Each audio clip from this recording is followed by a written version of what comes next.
Chevella bus incident తెలిసిందే. దాదాపు 19 మంది అందులో అసూలు బాశారు. అతి వేగమే ఈ ప్రమాదానికి కారణం అని చెప్పేసి రకరకాలుగా వినిపిస్తున్నాయి.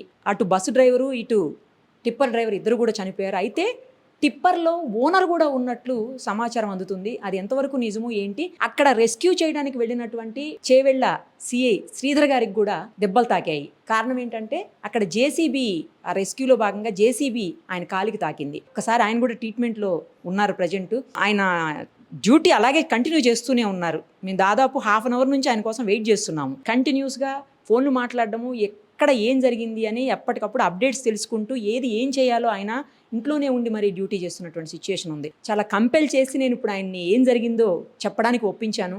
ఒకసారి ఆయన మాటల్లో విందాం. సార్, అసలు ఏం జరిగింది? మీకు ఎప్పుడు ఇన్ఫర్మేషన్ వచ్చింది? అసలు ఏం జరిగింది? ఆ బస్సు ఎక్కడి నుంచి ఎక్కడికి పోతుంది? అలాగే టిప్పర్ ఎక్కడి నుంచి ఎక్కడికి పోతుంది? Madam, bus Tandur bus madam. అది వికారాబాద్ వైపు నుంచి చేవెళ్ళ వైపు వస్తూ ఉంది. టిప్పరు కంకర లోడుతో చేవెళ్ళ టు వికారాబాద్ సైడ్ వెళ్తూ ఉంది.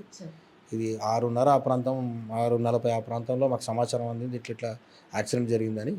ఇమీడియట్గా మేము అక్కడికి వెళ్ళాము. నేను మా ఏసీపీ గారు. బై ద టైం అక్కడ జనాలందరూ ఉండి వాళ్ళు సాయం చేస్తూ ఉన్నారు. అక్కడ లోపల ఉన్న ఇంజ్యూర్డ్ని బయటికి తీసే సాయం చేస్తూ ఉన్నారు. కాకపోతే కంకర మొత్తం లోపల నిండడం వల్ల అసలు ప్యాసింజర్లు ఎవరు కనిపించలేదు. స్థానికులు పాపం చాలా హెల్ప్ చేసేసి అక్కడ వికారాబాద్ డిఎస్పీ గారు కూడా అక్కడనే ఉండి వాళ్ళని షిఫ్ట్ చేయడం జరిగింది చాలామందిని.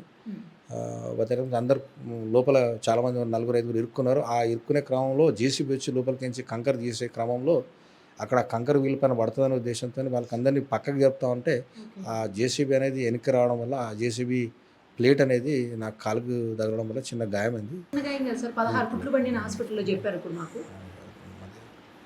అవునా? Yes madam. ఇది 16 కుట్లు బండియా? Yes madam. 2 వీక్స్ వరకు కదలొద్దు. 10 డేస్. ఇట్లా సార్, ఇప్పుడు దాంట్లో టిప్పర్లో ఓనర్ కూడా ఉన్నారని అంటున్నారు మేడం. మా ఆఫీసర్లు అందరికీ అనుకుంటారు. మేము కూడా ఎంక్వైరీ చేస్తాను. లచ్చిరామ్ అని చెప్పి ఓనర్, ఆయన కూడా దెబ్బలు తగిలినాయి అని అంటున్నారు. అది మా అధికారులు అందరికీ అనుకుంటున్నారు. ఇంకా ఇన్ఫర్మేషన్ వచ్చేది మేడం. టిప్పర్ డ్రైవర్ ఇప్పుడు యాజ్ ఆఫ్ నౌ చనిపోయినారు. స్పాట్. ఇప్పుడు హాస్పిటల్లో ట్రీట్మెంట్ తీసుకున్న ఎక్కడెక్కడ ఉన్నారు సార్? ఇప్పుడు లలిత హాస్పిటల్లో ఒక ఇంజూర్డ్ మేడం, ఒక ఆయన నిమ్స్కి ఒక లేడీ వెళ్ళింది మేడం. తర్వాత ఒక 14 మెంబర్స్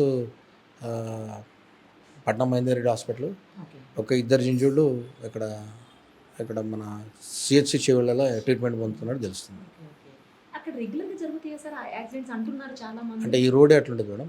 నేషనల్ హైవే 163 మలుపులు అవి ఉన్నాయి. అది కూడా అది యాక్సిడెంట్ స్పాట్. అది ఫుల్గా ఎంక్వైరీ అయ్యేసరికి ఎప్పుడు తెలుసు అంటే ప్రధాన కారణం ఏంటనేది అది కొద్దిగా వెరిఫై చేస్తూ ఉన్నారు. It will take a little bit of time.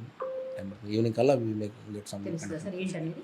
మరిన్ని అప్డేట్స్ కోసం నిరుపమ సుమన్ టీవీ ఇన్స్టా పేజ్ని ఫాలో చేయండి. సుమన్ టీవీలో మీ పర్సనల్ అండ్ బిజినెస్ ప్రమోషన్స్ కోసం కింది నెంబర్కి కాంటాక్ట్ చేయండి.